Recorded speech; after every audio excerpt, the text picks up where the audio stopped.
ఫలానా వ్యక్తి అని సంబోధిస్తారు, ఫలానా వ్యక్తి అని సంబోధిస్తూ మాట్లాడతారు.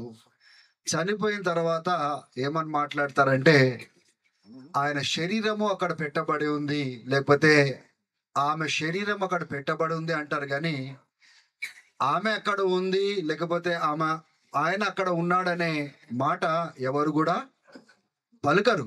ఒకవేళ ఆయన శరీరం అక్కడ ఉంటే ఆయన ఎక్కడికి వెళ్ళినాడు? ఆమె శరీరాన్ని భూస్థాపన చేస్తా ఉంటే తనెక్కడికి వెళ్ళింది? దేని బిడ్డలారా, ప్రసంగిలో మనం చూస్తాము,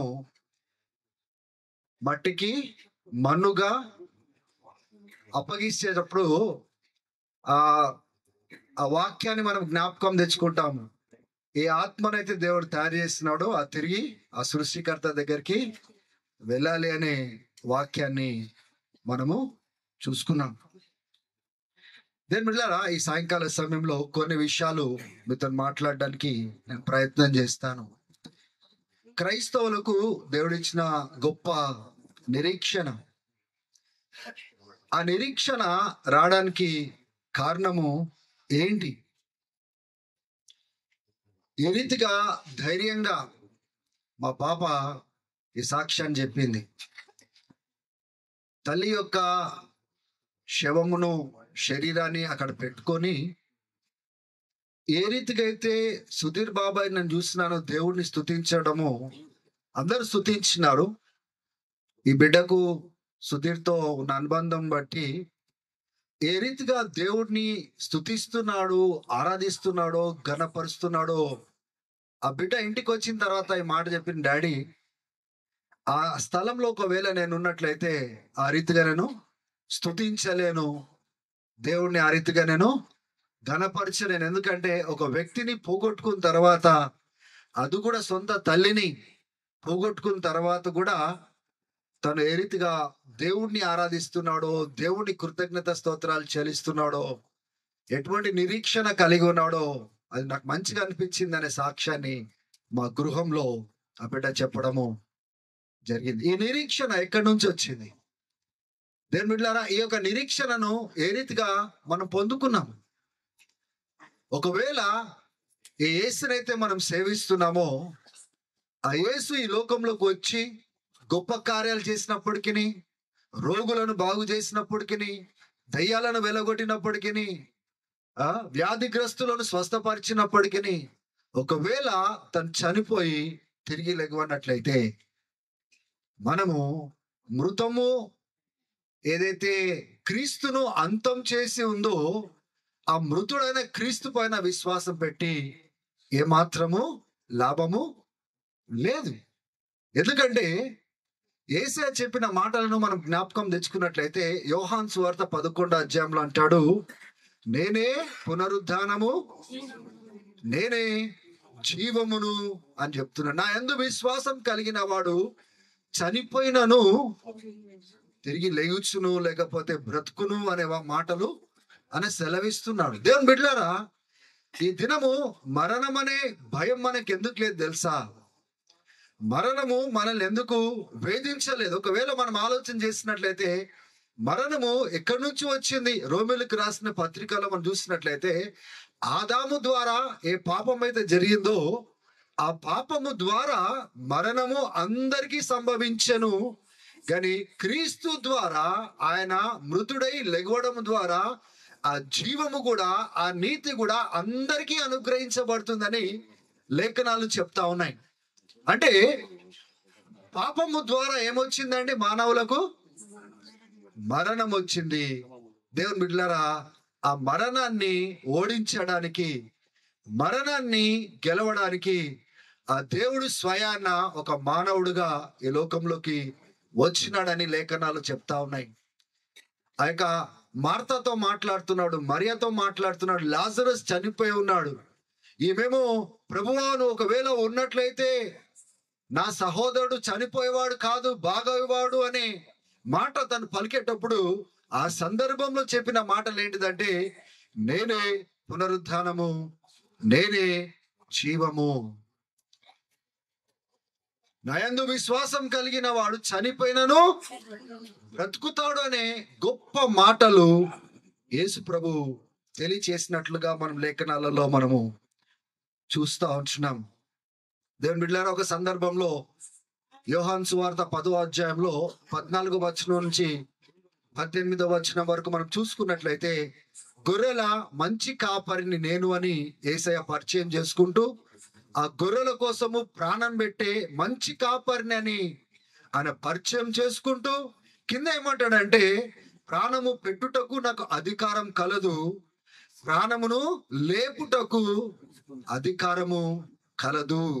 ఒకసారి ఆలోచన చేయండి. పునరుద్ధానము, జీవము నేనే అని పలుకుతున్న యేసు ఏమంటున్నాడంటే, ప్రాణము పెట్టడానికి నాకు అధికారం కలదు, ప్రాణమును లేపుటకు నాకు అధికారం కలదు అంటే, ఒకసారి ఆలోచన చేయండి. ఈ మరణానికి ఎంత అతీతంగా క్రీస్తు మనకు కనబడతా ఉన్నాడు, ఎటువంటి అధికారము కలిగిన వాడుగా కనబడతా ఉన్నాడు. ఒకసారి ఇక్కడ ఆలోచన చేయండి. నేను పెట్టగలను, పెట్టిన దాన్ని తిరిగి నేను లేపగలను అనే గొప్ప అధికారంతో మాట్లాడింది ఎవరు కూడా లేరండి. ఒకవేళ క్రీస్తు చనిపోయి ఏ పాపాల కోసమై తను చనిపోయినాడో, ఏ నిత్య జీవం మనకి ఇవ్వడానికి, నీతిమంతులుగా తీర్చడానికి, మోక్షం ఇవ్వడానికి, మోక్షాన్ని వదిలిపెట్టిన యేసు ఒకవేళ చనిపోయి తిరిగి లెగవనట్లయితే, దేవుని బిడ్డలారా, మన విశ్వాసము వ్యర్థము అనే సంగతిని మనం అర్థం చేసుకోవాలి. యేసయ్య పలికిన మాటలు ఒకవేళ మనం జ్ఞాపకం తెచ్చుకున్నట్లయితే, ఆయన ఈ యొక్క శరీరం అనే ఆలయమును మీరు కూల్చండి, చంపండి, నేను 3వ దినాన నేను తిరిగి లేపుతానని యేసు ప్రభు చెప్పినవాడు. ఆయన సజీవ లెక్కల్లో ఉన్నప్పుడు శిష్యులతో మాట్లాడుతూ, మార్కు సువార్త 8వ అధ్యాయంలో 31వ వచనంలో మనం చూస్తాము. శిష్యులతో మాట్లాడుతూ ఆయన ఏం సెలవిస్తున్నాడంటే, నేను ఎంతో శ్రమ, ఈ మనుష్య కుమారుడు ఎన్నో శ్రమలు అనుభవించాలి, పెద్దల చేత తృణీకరించబడాలి, ప్రధాన యాజకుల చేత తృణీకరించబడాలి, శాస్త్రుల చేత తృణీకరించబడాలి, చంపబడాలి, 3వ దినాన తిరిగి లెగవాలి అనే మాటను తను మాట్లాడుతున్నట్లుగా మనము చూస్తా ఉన్నాం.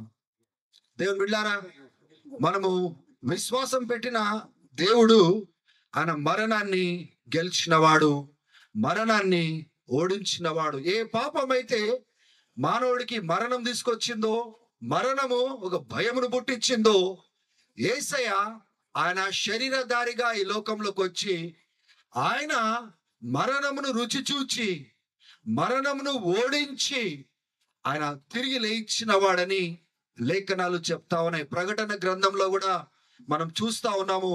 ఆ యొక్క దాసుడైన అపోస్తులైన యోహానుకు ఆయన సెలవిస్తున్న మాటలు ఏంటంటే, ఇగో చూడు, నేను మరణించి ఉన్నాను, నేను మరణాన్ని ఓడించి గెలిచి ఉన్నాను, మొదటి వాడను నేనే, కడపటి వాడను కూడా నేనే అనే మాటను సెలవిస్తున్నట్లుగా మనం చూస్తున్నాం. మరణము, దేవుని బిడ్డలారా, ఒక వ్యక్తికి అంతము కాదు, ఒక వ్యక్తి జీవితానికి అంతము కాదనే సంగతిని మనమందరం అర్థం చేసుకోవాలి.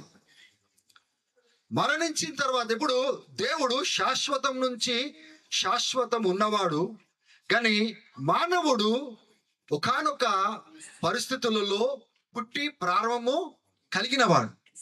ప్రారంభమైన మానవునికి అంతం లేదు. దేవుని రాజ్యం అన్నా, నరకమన్నా, నిత్యం మండుచిన అగ్ని అన్నా, దేవుని యొక్క సన్నిధి అన్నా, వాళ్ళకి అంతం లేదు. అంతము లేని అంటే ప్రారంభము కలిగి అంతం లేని మానవునికి మంచి అంతం ఇవ్వడానికి, మంచి స్థానం ఇవ్వడానికి యేసయ్య మృతి పొందినట్లుగా మనము లేఖనాలలో మనం చూస్తా ఉన్నాం. అందుకోసమే క్రైస్తవునికి గొప్ప నిరీక్షణ ఏంటిదంటే, సజీవ లెక్కలో ఉన్నప్పుడేమో దేవుడు మనల్ని ఆలయంగా చేసుకొని మనతో ఉంటున్నాడు, మనలో ఉంటున్నాడు. మనము చనిపోయిన తర్వాత ఆయన సన్నిధిలో మనము చేరబోతున్నాము. క్రీస్తు నుంచి మనల్ని వేరు చేసేది ఏమి కూడా లేదు. కరువు మనల్ని వేరు చేయలేదు, ఖడ్గము వేరు చేయలేదు, హింస వేరు చేయలేదు, మరణము వేరు చేయలేదు.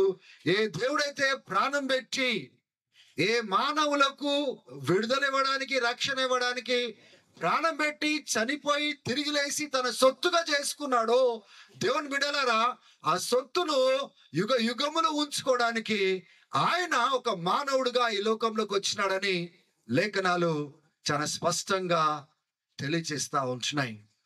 లేఖనాలను బట్టి అని అపోస్తులైన పౌలు 15వ అధ్యాయంలో కొరింథీయులకు రాస్తూ ఈ మాటలు చెప్తా ఉన్నాడు. లేఖనాలను బట్టి ఆయన మృతి పొందెను, పాతి పెట్టబడెను, తర్వాత మరణాన్ని ఆయన ఓడించి గెలిచి లేచెను అని లేఖనాలు చెప్తా ఉన్నాయి. చరిత్రలో ఎవరి గురించి చరిత్ర ఎక్కడ రాయబడిందో చాలా మటుకు మనకు తెలియదు, కానీ యేసు ప్రభు గురించిన చరిత్ర కాలంతో కూడా మనం పోల్చుతా ఉన్నాము. క్రీస్తు పూర్వం అంటాము, క్రీస్తు శాకం అంటాము. అంటే క్రీస్తు యొక్క రాకడతో చరిత్ర వేరు చేయబడింది, కాలము వేరు చేయబడినాయి, సంవత్సరాలు వేరు చేయబడ్డాయి. దేవుని బిడ్డలారా, దాన్ని ఎవరు కూడా తృణీకరించలేరు. ఆ యొక్క క్రీస్తు యొక్క రాకడ గురించి కానీ, క్రీస్తు యొక్క సిలువ వేయబడ్డం కానీ, మరణము గురించి కానీ ఒకవేళ మనం చూసుకున్నట్లయితే కేవలము యూదులే సాక్ష్యం చెప్పడం కాదు, కానీ రోమీలు, గ్రీక్ దేశస్థులు, నాస్తికులు, అంటే క్రీస్తు గురించి చరిత్ర రాసిన వాళ్ళు కూడా క్రీస్తు వచ్చి ఉన్నాడు, ఆయనను మృతి పొందినాడు అనే సాక్ష్యాన్ని వాళ్ళు రాసినట్లుగా మనం చూస్తాం. చరిత్రను మనం తుడిచివేయలేము. ఏవైతే సాక్ష్యాలు ఉన్నాయో, ఏవైతే ఆధారాలు ఉన్నాయో, అవి ఈ దినము కూడా ఆ ఆధారాలు మనతో మాట్లాడుతూనే ఉన్నాయి.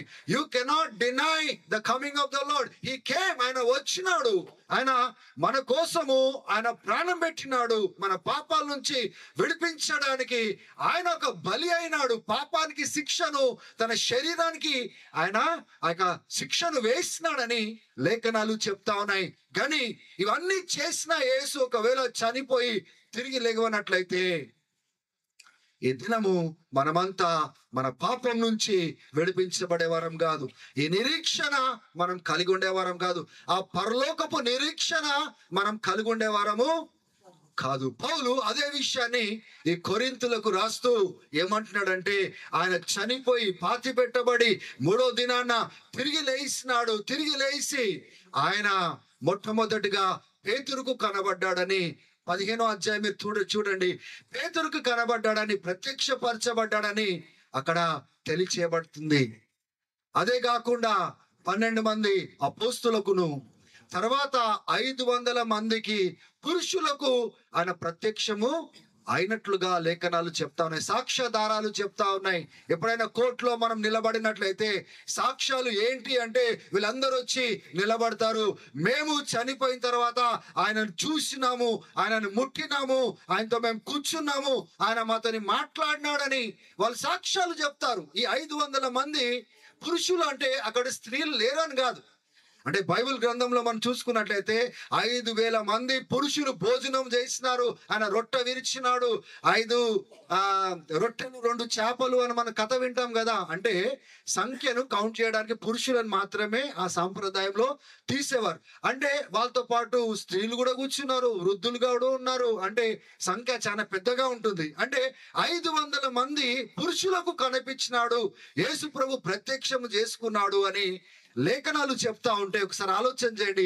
వారితో పాటు కూడా ఎంతమంది స్త్రీలు ఉన్నారు, ఎంతమంది ఉన్నారు, ఎంతమంది ఆ సజీవమైన క్రీస్తును వాళ్ళు చూసినారు. మృతుడై తిరిగి లేచిన క్రీస్తును చూసినారు. ఒకసారి ఆలోచన చేయండి. తోమా అంటాడు, నేను యేసు ప్రభును ఆ గాయంలో చేయబెట్టి నేను చూసే వరకు నేను నమ్మను అంటాడు.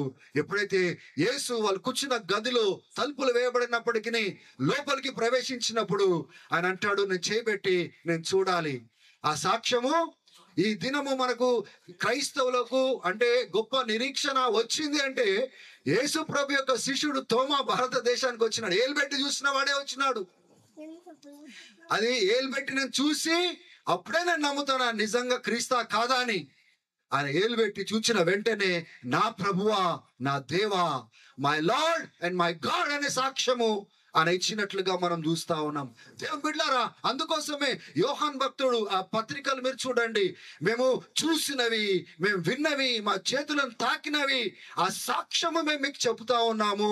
మాకు సహవాసము ఆ నిజ దేవునితో మేము కలిగి ఉన్నాము కనుక మీరు కూడా వచ్చి మాతో పాటు సహవాసము చేయండి. మా సహవాసము ఆ దేవునితో ఉంది, ఆ క్రీస్తుతో ఉంది.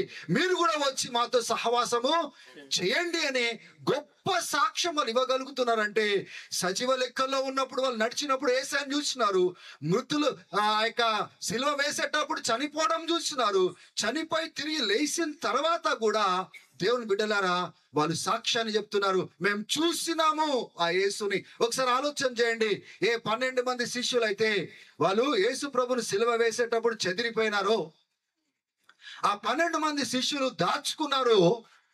తిరిగి యేసు ప్రభు పునరుద్ధరణ అయిన తర్వాత ఆ 12 మంది శిష్యులు ఇక భయపడట్లేదు. ఆ యేసు ప్రభు కోసము సాక్షులుగా బ్రతికినారు. వాళ్ళ ప్రాణాలు తెగించి వాళ్ళు దేవుని యొక్క పనిని చేసినారు. ఒకవేళ వాళ్ళని అడిగినట్లయితే వాళ్ళు ఏమంటారంటే, ఆ పునరుద్ధానుడైన యేసును మేము చూసినాము, ఆయన చెప్పిన మాటలను మేము విన్నాము. అపోస్తుల కార్యము 1వ అధ్యాయాన్ని మీరు మంచిగా చదువుకున్నట్లయితే 40 దినాలు జ్ఞాపకం పెట్టుకోండి, యేసు ప్రభు చనిపోయి తిరిగి లేచిన తర్వాత 40 దినాలు ప్రత్యక్షమై వాళ్ళకు దేవుని రాజ్యం గురించిన హెచ్చరికలు ఇచ్చిన తర్వాత ఆయన ఆరోహణం అయినట్లుగా మనం లేఖనాలలో చూస్తున్నాం. ఎవరెవరు కనబడ్డాడు యేసు ప్రభు అంటే, యేసు ప్రభు కన్యక గర్భమందు పుట్టినవాడు. కానీ యేసు ప్రభు పుట్టిన తర్వాత అనేకులు మరియమ్మకు ఆ యొక్క పుట్టినట్లుగా సహోదరులు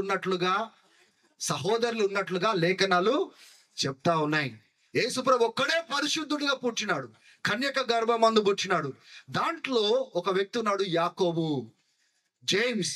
బైబిల్ గ్రంథం ఏం చెప్తా ఉందంటే, ఆయన బ్రతుకున్న దినాలలో యేసు ప్రభుని నమ్మలేదు, తృణీకరించినాడు, వ్యతిరేకించినాడు. కానీ ఎప్పుడైతే పునరుద్ధానుడైన యేసును ఆయన చూచినాడో, దేవుని బిడ్డలారా, అప్పటి నుంచి ఆ యేసుకు ఆయన నా బ్రదర్ అని పిలవట్లేదు, నా ప్రభువు అని పిలుస్తున్నాడు. యాకోబు రాసిన పత్రిక ఎవరు రాసినారు అనుకుంటున్నారండి? ఆయననే రాసినాడు. Is half brother of Jesus Christ. ఆయనకు కూడా ప్రత్యక్షమైనాడు.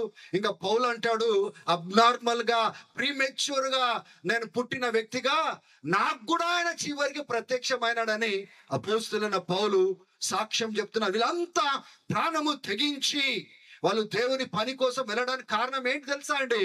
ఆ పునరుద్ధానుడైన యేసు, నేనే పునరుద్ధానము, నేనే జీవమన్న యేసు వాళ్ళ కళ్ళ ముందు పునరుద్ధానుడై కనిపించిన తర్వాత ఇంకా ఆయన కోసం ఏమైనా మేము చేయగలము, మా ప్రాణం పెట్టినా కూడా మా ప్రాణాన్ని ఆయన లేపగలడు, మేము చనిపోయినా కానీ కూడా మేము బ్రతకగలమనే గొప్ప నిరీక్షణ వాళ్ళలో పుట్టిన తర్వాత ఎక్కడెక్కడికి వెళ్ళినారో అక్కడక్కడ వాళ్ళు క్రీస్తును ప్రకటించినారు, క్రీస్తు యొక్క సువార్తను ప్రకటించినారు.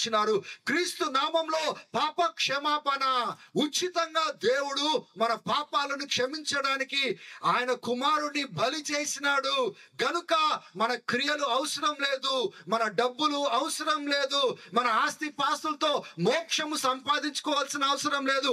మోక్షం నుంచి వచ్చిన వాడు ఆయన ఉచితంగా మోక్షాన్ని మనకి ఇస్తున్నాడు, కేవలము విశ్వాసము ద్వారా. అందుకోసమే వీళ్ళు చంపబడ్డారు, తన్నబడ్డారు, రాళ్లతో కొట్టబడ్డారు. కానీ వాళ్ళు ఎప్పుడు కూడా వాళ్ళ నిరీక్షణ పోగొట్టుకుని జైళ్ళల్లో వాళ్ళకి వేసినారు. కానీ జైళ్ళల్లో పాటలు పాడిన, రాళ్లతో కొడితే బయట పారేస్తే వాళ్ళు దులుపుకొని మరలా పట్టణంలోనికి వచ్చినారు. అపోస్తులైన పౌలుకు మాట అంటాడు ఆయన, నా ప్రాణంను నేను లెక్క చేయడం లేదు, ఎందుకంటే ఆ దేవుడు నన్ను ఏ రీతికైతే పని కోసం అయితే ఏర్పాటు చేస్తున్నాడు దాన్ని ముగించడమే నా ధ్యేయంగా పెట్టినాను. జీవించుట అంటే నేను బ్రతుకుంటే క్రీస్తు, చనిపోతే నాకు లాభము. నా ప్రాణమును లెక్క చేయట్లేదు అంటే క్రైస్తవులలో ఇట్లా ప్రాణం పెట్టేంత తెగించే తత్వం ఎక్కడి నుంచి వచ్చింది? బయట ప్రపంచాన్ని చూసినట్లయితే సులువుగా క్రైస్తవుల యొక్క ప్రాణాలు తీయొచ్చని ఆలోచన కలిగి ఉన్నారు. కానీ క్రైస్తవులో ఉన్న నిరీక్షణ వాళ్ళకి తెలియదు, ఆ క్రైస్తవుల్లో ఉన్న ఆ క్రీస్తు తెలియదు. ఎందుకంటే వీళ్ళు మరణానికి భయపడువారు కాదు, వాళ్ళన ప్రాణాలు తీసేవాళ్ళు. వాళ్ళ దగ్గరికి మరణం వచ్చినప్పుడు, వాళ్ళ కుటుంబానికి మరణం వచ్చినప్పుడు వాళ్ళకు వణికిపోతారు. డాక్టర్లు కొద్ది దినాలు ఉన్నాయి అని ఒకవేళ చెప్పినట్లయితే వాళ్ళు ఎంతగానో భయపడిపోతారు, చెమటలు వచ్చేస్తాయి, ప్రాణం పోయినట్టుగా ఉంటది. ఎందుకంటే వాళ్ళల్లో నిరీక్షణ లేదు. చనిపోతే ఎక్కడికి వెళ్తామో తెలియదు. చనిపోతే మనము కొంతమందికి ఉన్న మన సాంప్రదాయంలో ఉన్న నమ్మకం ఏంటిదంటే ఏదో పక్షో లేకపోతే ఏదో రీతిగా వాళ్ళు మరలా పుడతారు, అంటే తిరిగి జన్మిస్తారు. కానీ దేవుని బిడ్డలారా జ్ఞాపకం పెట్టుకోండి, హెబ్రీయులకు రాసిన పత్రిక 9వ అధ్యాయంలో చివరి వచనాలు మీరు చూసినట్లయితే మానవునికి దేవుడు ఒకటే అవకాశం ఇస్తున్నాడు. ఈ భూమి పైన నువ్వు మరలా పుట్టవు, నీకు మరలా అవకాశము లేదు. ఒకే ఒక జీవితము, ఒకే ఒక మరణము, దాని తర్వాత తీర్పు అని లేఖనాలు చెప్తా ఉన్నాయి. ఏముందండి? మరలా పుట్టేది లేదు, మరలా అవకాశాలు లేవు, మరలా మనం వచ్చేది లేదు. దేవుని బిడ్డలారా, దేవుడు మానవుని సృష్టించిన తర్వాత మానవునికి ఒకే ఒక జీవితం ఇచ్చినాడు, ఒకే ఒక అవకాశం ఇస్తున్నాడు. ఆ ఒకే అవకాశం తర్వాత తీర్పు అని బైబిల్ గ్రంథం చెప్తా ఉంది.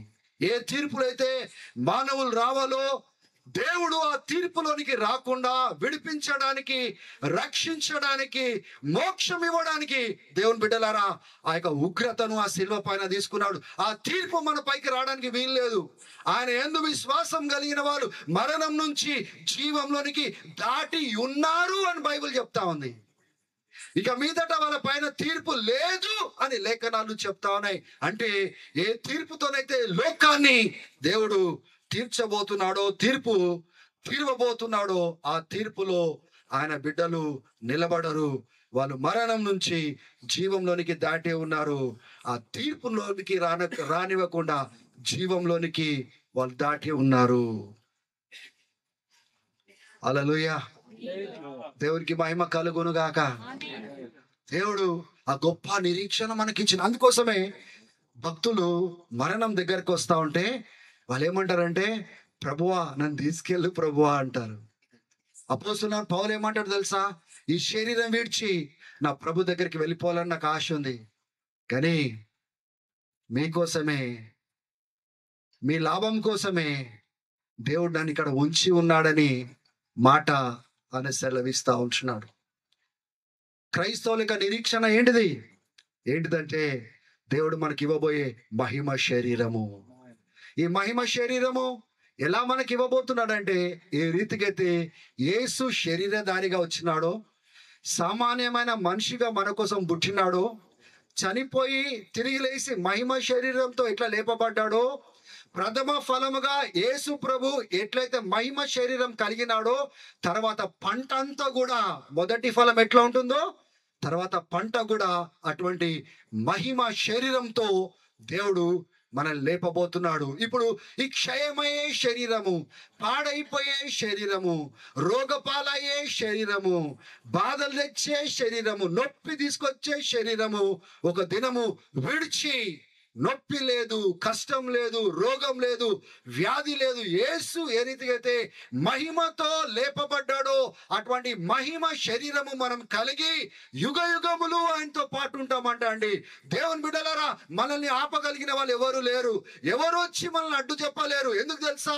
మనల్ని క్రీస్తు నుంచి వేరు ఎవరు కూడా చేయలేరు. వాళ్ళు అనుకుంటారు మనల్ని ప్రాణము తీయడము ద్వారా, వాళ్ళు అనుకుంటున్నారు మేము చాలా గొప్ప పని చేస్తున్నాం అనుకుంటున్నారు, కానీ ప్రాణము తీయడము ద్వారా దేవుని బిడ్డలారా మన ప్రభు సన్నిధికి చేరబోతున్నాము, మహిమ సన్నిధిలో చేరబోతున్నాము అన్న సంగతి వాళ్ళు ఏమాత్రము ఎరగరు. హింసించే వారి గురించి మాట్లాడుతున్నాను, ద్వేషించే వారి గురించి మాట్లాడుతున్నాను.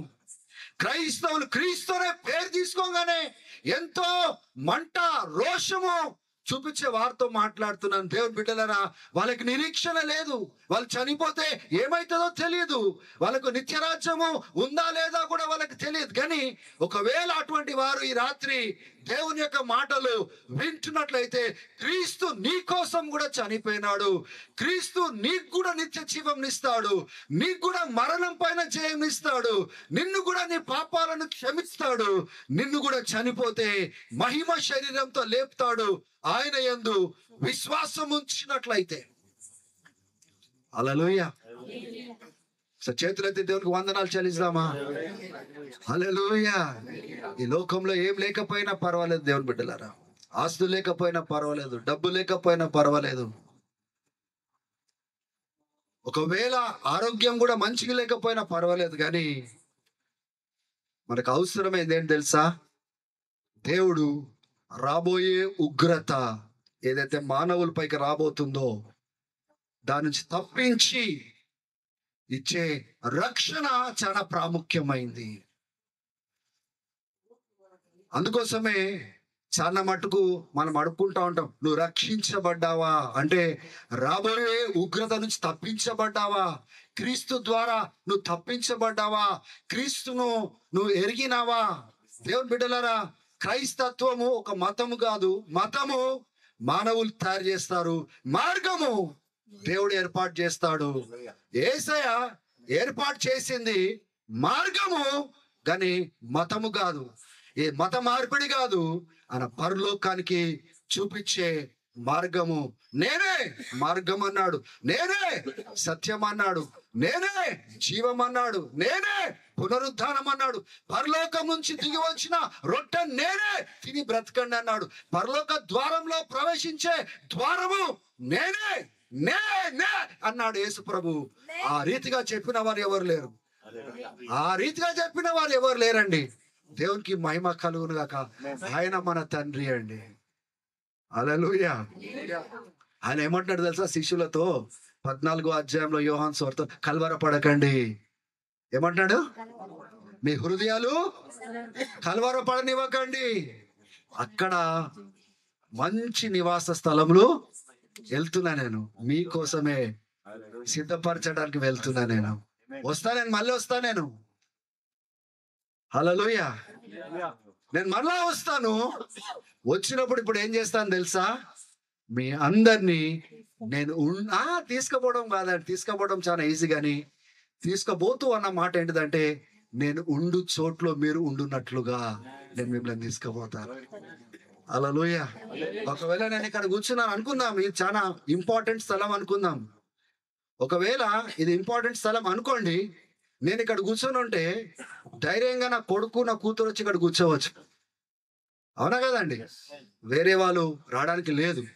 ఒకవేళ ఎక్కడ స్థలం లేకపోయినా ఇక్కడ రా, ఇక్కడ కూర్చోని నేను పిలవచ్చు. ఒకసారి ఆలోచన చేయండి.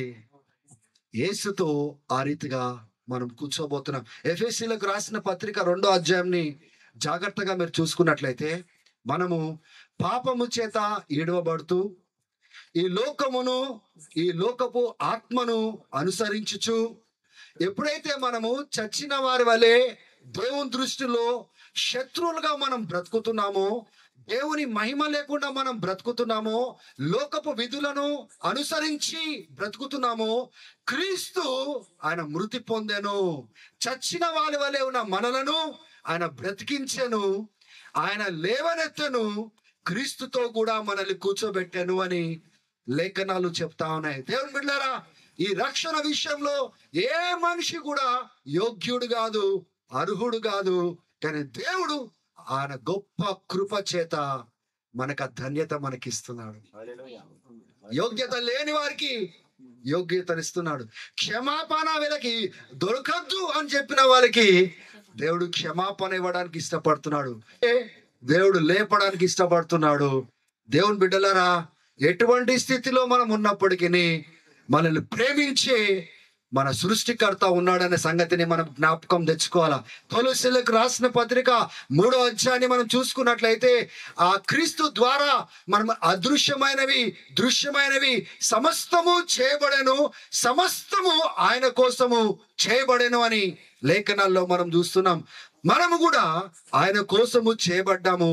కానీ పాపము మూలంగా ఆయనతో ఎడబాపు వచ్చింది. పాపం మూలంగా, పాపపు స్వభావము ద్వారా మనకు దేవునితో వచ్చిన ఎడబాపును క్రీస్తు ఏం చేస్తున్నాడు? అదే పాపపు స్వభావము ఆ శరీరము ధరించి ఆయన మన కోసము బలి అవ్వడానికి వచ్చినాడు. అందరు అంటారు, యేసు ప్రభు దేవుడైతే ఆ రకమైన మరణము మరణించవలసిన అవసరత ఉందా? ఆ రీతిగా సిల్వ వేయబడవలసిన అవసరం ఉందా? అంత ఘోరమైన మరణము మరణించవలసిన అవసరత ఉందా అని బయట వాళ్ళు ప్రశ్న వేస్తా ఉంటారు. అటువంటి వారికి జవాబు ఏంటి తెలుసా? నాకు రావాల్సిన శిక్ష తన తీసుకున్నాడు, నాకు పెట్టబడిన ఆ కిరీటం ఆయన తీసుకున్నాడు, నాకు పొడవవలసిన నన్ను ఆయన పొడిస్తున్నారు, నాకు రావాల్సిన శిక్ష తను తీసుకొని నన్ను విడిపించడానికి అంత ఘోరమైన మరణము ఆయన భరించినాడు. అవసరము, అందుకోసమే వచ్చినాడు ఆయన. ప్రాణం పెట్టుటకు అధికారం కలదు, లేపుటకు నాకు అధికారం కలదన్నాడు. మరణము కూడా ఆయన ఎట్లా చూసినాడంటే దానికి ఎటువంటి ప్రభావం లేనిది అన్నట్టుగా చూసినాడు. హల్లెలూయా. ఎంతో మంది దేవుళ్ళు అనబడుతున్న వారు మన సాంప్రదాయంలో ఉన్నారు, కానీ నాకు తెలిసినంత మటుకు అందరూ రాజులుగా ఉన్నప్పుడు, లేకపోతే ఏ రీతిగా వాళ్ళు దేవుళ్ళు అనబడుతున్నారో నాకు తెలియదు, కానీ దేవుని బిడ్డారా, ఒకానొక దినము వాళ్ళందరూ చనిపోయినారు. ఒకసారి స్తోత్రం చెప్పండి ఒకసారి. చనిపోయినారు, కానీ వాళ్ళ మరణాన్ని తిరిగి గెలవలేదు, మరణాన్ని ఓడించలేరు.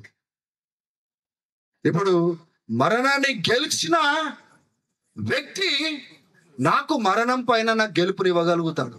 ఆమెన్ చెప్పండి ఒకసారి. కానీ మరణాన్ని గెలవని వారి పైన నా విశ్వాసం పెట్టినట్లయితే వాళ్ళు ఎలా గెలవలేదో నేను కూడా అట్లనే ఓటమిలో ఉండిపోతాను.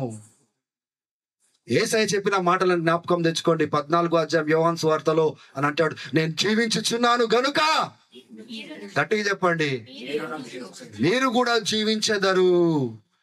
దేవునికి మహిమ కలుగును గాక. క్రీస్తులో ఆ జీవం కలదు, క్రీస్తులో ఆ యొక్క విజయం కలదు, ఆ మరణం పైన విజయము కలదు. అందుకోసమే ఆ కొరింథీల సంఘంలో ఒక వాదన జరుగుతా ఉంది. మృతులు తిరిగి లెగవరు అని కొంతమంది తప్పుడు బోధను సంఘంలో తీసుకొని వచ్చినప్పుడు ఈ 15వ అధ్యాయం అంతా ఆ తప్పుడు బోధ చేస్తున్న వారి గురించే మాట్లాడుతున్నాడు. కొందరు వచ్చి అంటున్నారు మృతులు చనిపోయి తిరిగి లెగవరు అనే బోధ తీసుకొని వస్తుంటే, అయితే పౌలు అంటున్నాడు మృతులు లెగవకపోతే క్రీస్తు కూడా లెగవలేదు, క్రీస్తు కూడా లెగవకపోతే మీరు మీ పాపంలోనే ఉన్నారు, మీ విశ్వాసము వృధానే.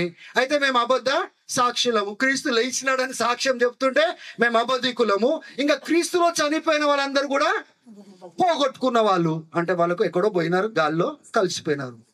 క్రీస్తు చనిపోయి తిరిగి లేకపోతే పౌలు అంటాడు మేము ప్రకటించే క్రీస్తు అనే సజీవుడు, మరణాన్ని గెలిచినవాడు, మరణాన్ని గెలిచినవాడు. అందుకొరకే మనం పెట్టే విశ్వాసము వృధా కాదు. సో దేవునికి వందనాలు చెల్లించండి. Your faith is not vain in Christ. మీరు ఏ విశ్వాసం అయితే ఆయన ఎందుకు పెట్టినారో ఆ విశ్వాసం యొక్క ప్రతిఫలము జీవ కిరీటము. మీకు జీవాన్ని దేవుడు మీకు ఇస్తాడు. ఎన్ని శ్రమలు వచ్చినా, ఎన్ని శోధనలు వచ్చినా మీ విశ్వాసం మాత్రము విడిచిపెట్టడానికి వీలు లేదు. విశ్వాసం బట్టే మన పాపాలు క్షమించబడ్డాయి, విశ్వాసం బట్టే దేవుని బిడ్డలుగా చేయబడ్డాము, విశ్వాసం బట్టే దేవుని యొక్క స్వాస్థ్యాన్ని పొందుకుంటున్నాము, విశ్వాసం బట్టే దేవుని ఆత్మ చేత ముద్రించబడుతున్నాము. ఆ యొక్క ఆత్మ ఒక గ్యారంటీగా మనకి ఇచ్చినాడు దేవుడు. ఎందుకు తెలుసా?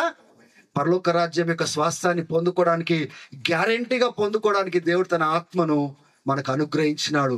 విశ్వాసం బట్టే ఇవన్నీ దేవుడు ఇచ్చిన. అందుకోసమే పౌలు అంటాడు నేను మంచి పోరాటం పోరాడినాను. చాలా మంది మంచి పోరాటం పోరాడకుండానే సమాధుల మీద పెట్టేసుకుంటారు, బోర్డుల మీద పెట్టేసుకుంటా ఉంటారు, ఈ వాక్యాలు వాడేసుకుంటా ఉంటారు. కానీ వాళ్ళ గురించి కాదు నేను చెప్పేది. నిజంగా విశ్వాసాన్ని చివరి వరకు కాపాడుకున్న వాళ్ళకి అప్పుడు పెట్టాలా. మంచి పోరాటం పోరాడితేనే నా పరుగును తుదముట్టించి నా విశ్వాసమును ఏం కాపాడుకున్నాడంట? డబ్బు కాపాడుకున్నాడా? ఆస్తులు కాపాడుకున్నాడా? ల్యాండ్ పేపర్లు కాపాడుకున్నాడా? పెద్ద ఎంపైర్ కట్టినాడా? అపోస్తలుడైన పౌలు ఏం కాపాడుకున్నాడు ఆయన చివరికి? ఈ విశ్వాసం యొక్క ప్రతిఫలము ఆ నిత్య రక్షణను అని అన్నాడు. ఏవో తిమోతి తన శిష్యునికి చెప్తున్నాడు, తిమోతి చూడయా, పరిగెత్తినా నేను ఒక్కటి మాత్రం పోగొట్టుకోలేదు. ఏం తెలుసా? నా క్రీస్తులో ఆ విశ్వాసాన్ని నేను చివరి వరకు కాపాడుకున్నా. ఇప్పుడు నా కోసం జీవ కిరీటం పెట్టబడి ఉంది అంట. సో చేతులెత్తి స్తోత్రం చెప్పండి. ఏం పెట్టబడి ఉందంట? ఇది కేవలం నా కోసమే కాదు తిమోతి, నాలాగా విశ్వాసం చివరి వరకు కాపాడుకున్న వాళ్ళందరూ కూడా ఏముందంట? హల్లెలూయా. తను ఏం పొందుకుందండి? జీవ కిరీటం పొందుకుంది. ఎందుకంటే ఆ క్రీస్తు మన కోసం చేసిన గొప్ప కార్యం బట్టి ఇవన్నీ మనం పొందుకోగలుగుతున్నాము ఉచితంగా. దేవుడు ఆ కృపను మనందరికీ దయచేయగలుగుతా ఉంటున్నాడు. హల్లెలూయా.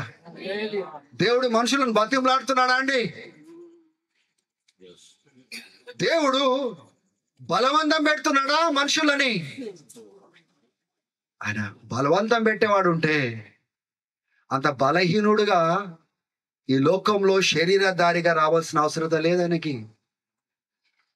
బలవంతం పెట్టేటట్టు ఉంటే పరలోకం నుంచి ఒక మాట మాట్లాడితే చాలు, ఈ భూ ప్రపంచమంతా ఆయన గురించి తెలుసుకుంటారు. ఏ మానవుడైతే దేవుడు తన స్వరూపంలో తయారు చేసుకున్నాడో ఆ మానవుడు పాపం చేసినందుకు దేవుడు పరిశుద్ధుడు, పాపం చేయనివాడు ఆ మానవుడు రూపంలోకి వచ్చి సంపూర్ణమైన బలి చెల్లించడానికి, పరిశుద్ధమైన బలి చెల్లించడానికి ఆయన ఈ లోకంలో రావాల్సిన అవసరం వచ్చింది. హల్లెలూయా. ఒక గొప్ప ప్రవచనము నెరవేర్పులోనికి ఉండబోతా ఉంది. ఆ ప్రవచనం ఏంటి తెలుసా? ఇదే 15వ అధ్యాయంలో కొరింథీయులకు రాసిన పత్రికలో ఆయన వచ్చినప్పుడు ఈ క్షయమైన శరీరము అక్షయతను ధరిస్తుంది. పాడైపోయి పాడుగాందాన్ని ధరించుకుంటుంది. ఇట్లా ట్వింకిల్ ఆఫ్ ద ఐ ఇట్లా జరగబోతుంది. దేవుడు అటువంటి గొప్ప ధన్యత మనకి ఇవ్వబోతున్నాడు చెప్తూ, ఎప్పుడంట?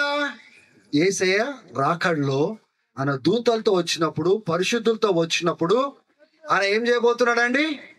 ఆ క్షేమయదాన్ని అక్షయతలోనికి మార్చబోతున్నాడు. అప్పుడు ఒక ప్రవచనం నెరవేర్చబడబోతా ఉంది. ఆ ప్రవచనం ఏంటిది చెప్పండి అందరు? మరణమా నీ ముల్లెక్కడ? మరణమా అంటే ఆ దినము మరణాన్ని పూర్తిగా మనకు జయమిచ్చి ఆయన రాకడలో ఆయన ఆయన ఓడించినాడు. ఆయన దైవముగా ఓడించినాడు. కానీ ఇప్పుడు పూర్తిగా మనం మరణాన్ని ఇంకా గెలవలేదు, మహిమ శరీరాలు మనం ధరించలేదు. అది యేసయ్య రెండో రాకడలో అది మనం పొందుకోబోతా ఉంటున్నాము. మరణమా నీ ముల్లెక్కడ? మరణమా బాగా తాండవం ఆడినవే మరణమా, అందరినీ భయపెట్టినవే మరణమా, అందరికి వేదన చేసినావు కదా మరణమా, నీ ముల్లెక్కడా? నీ విజయం ఎక్కడా? ఓడిపోయినావు నువ్వు. ఎందుకంటే ఇప్పుడు మరణం అనేది లేకుండా దేవుడు తన బిడ్డలను మహిమ శరీరాలతో యుగ యుగములు ఆయన సన్నిధిలో ఉండడానికి లేపేసుకున్నాడు. కనుక మరణమా నీ ముల్లెక్కడా? మరణమా నీ విజయం ఎక్కడా? దేవునికి మహిమ కలుగును గాక. హల్లెలూయా. మనం అందరం అదే చెప్పాలండి.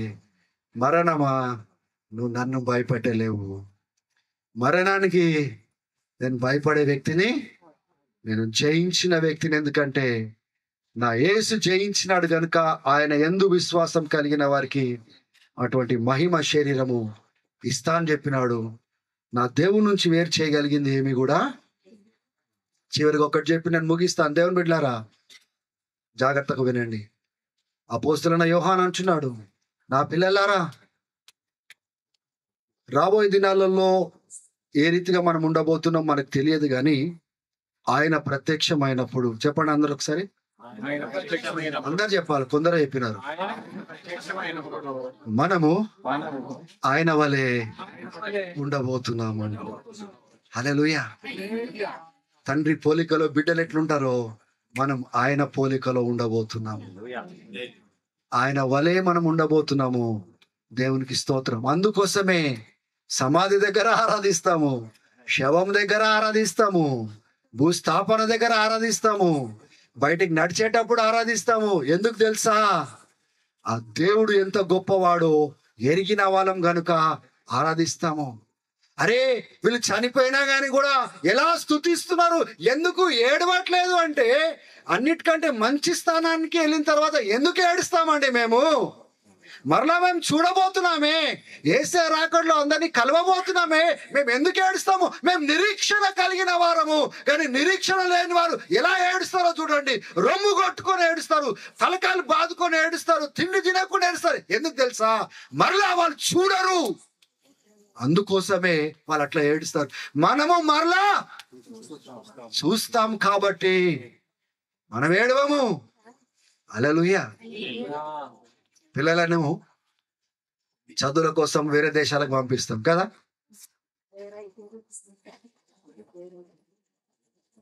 ఏం చేస్తాం మనము? చదువు కోసం వేరే దేశం పంపించి ఇక్కడ ఏడ్చుకుంటూ కూర్చుంటామా? బిడ్డను చూసలు ఏడుస్తామా? అట్లా బిడ్డ లేదు, అయ్యో బిడ్డ పోయింది, అయ్యో అని ఏడుస్తామా? డేట్లు లెక్క పెట్టుకుంటా ఉంటాము.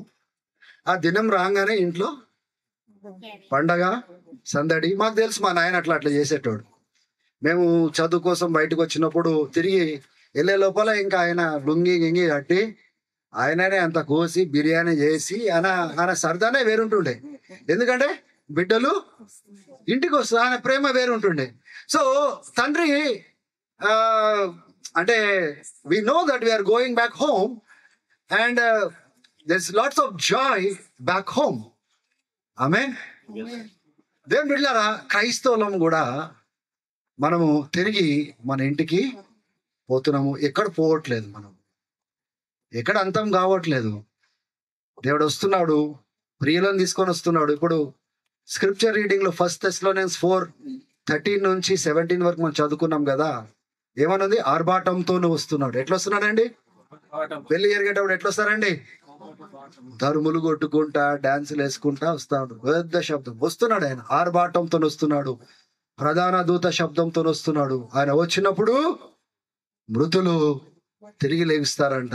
తర్వాత సజీవులు ఆయనను కలుసుకుంటారు. మనం యుగ యుగములు ఆయనతో ఉంటాము.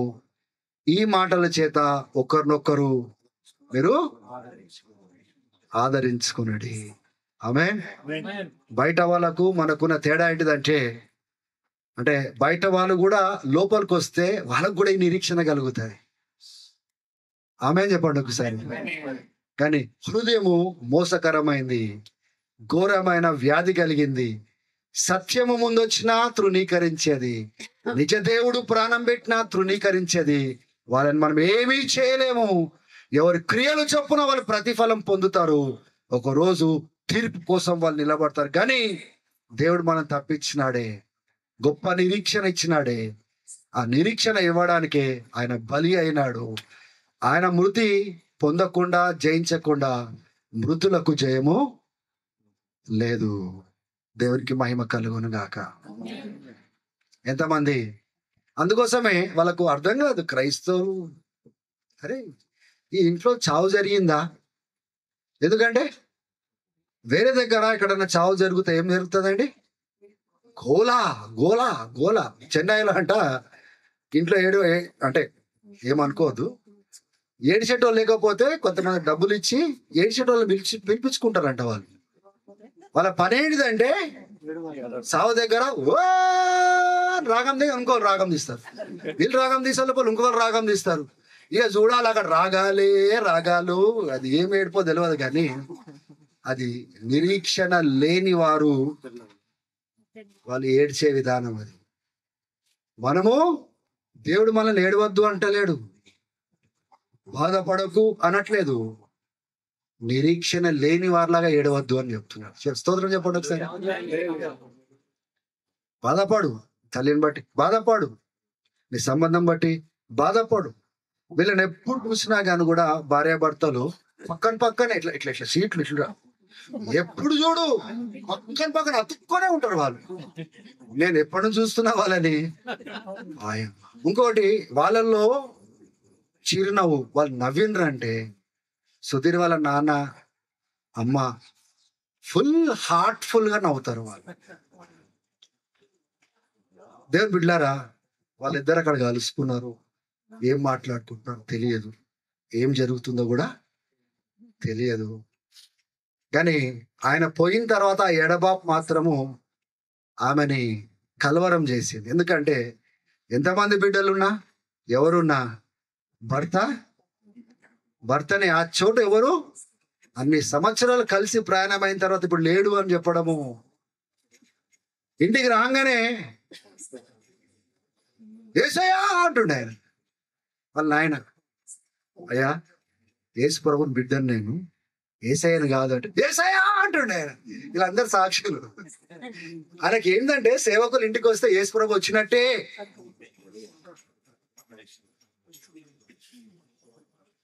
Such a loving person. ఎంత కష్టం ఉన్నా కానీ కూడా ఇట్లా ఇట్లా ముఖం ఇట్లా ఎదురు బెదురు పడితే ఆయన చిరునవ్వు ఇట్లా ఎంత చక్కగా నవ్వేటోడంటే, దేవుని బిడ్డలారా, దానికంటే ఎక్కువగా వాళ్ళిద్దరు ఇప్పుడు అక్కడ ఆదరించబడతా ఉన్నారు, కలిసి దేవుణ్ణి స్తుతిస్తా ఉన్నారు. పోయే వాళ్ళు పోయినారు, పోకుండా ఉన్న వాళ్ళు ఎలా పోతున్నారో ఆలోచన చేసుకోవడానికి ఈ మీటింగ్ ఇది. హల్లెలూయా. అసలు పోదామా మనము? ప్రశ్న అడుక్కోవాలి. ఎందుకంటే అటువంటి నిరీక్షణ కలిగి బ్రతుకుతున్నామా? ఆ రీతిగా పాపం నుంచి విడిపించబడ్డామా? ఆ యొక్క నిరీక్షణ, దేవుడిచ్చే నిశ్చయతను మనం కలిగి బ్రతుకుతున్నామా? ఉంటే మనం ధైర్యంగా చెప్పగలుగుతాం, ఏ స్తోత్రం మరణమా, అయిపోయింది నీ పని, మేము ఎప్పుడో గెలిచేసినాం దాన్ని, నువ్వు మమ్మల్ని కదిలించలేవు. ఉంటే ఆయన మాతో ఉంటాడు, లేకపోతే మేము ఆయన దగ్గర పోతాము, మమ్మల్ని వేరు చేసేది ఏది కూడా లేదు. ఒకవేళ ఎవరైనా కానీ ఇంకా రక్షణ అనుభవం లేకపోతే ఈ మెమోరియల్ ప్రేయర్ని జ్ఞాపకం పెట్టుకోండి, ఈ మెసేజ్ని జ్ఞాపకం పెట్టుకోండి. ప్రేమించే దేవుడు మీకోసం కూడా వేచి ఉన్నాడు, మీకోసం కూడా ప్రాణం పెట్టినాడు, మీకోసం కూడా రక్తం గార్చినాడు, మీకోసం కూడా ఆయన వెల చెల్లించినాడు, మీకు కూడా నిత్య జీవం ఇవ్వడానికి ఇష్టపడుతున్నాడు. కానీ బలవంతం పెట్టేవాడు కాదు. ఆయన జీవించుచున్నాడు కనుక మనం కూడా ఒకరోజు జీవిస్తాం. తలలు వంచండి, ప్రార్థన చేసుకుందాం.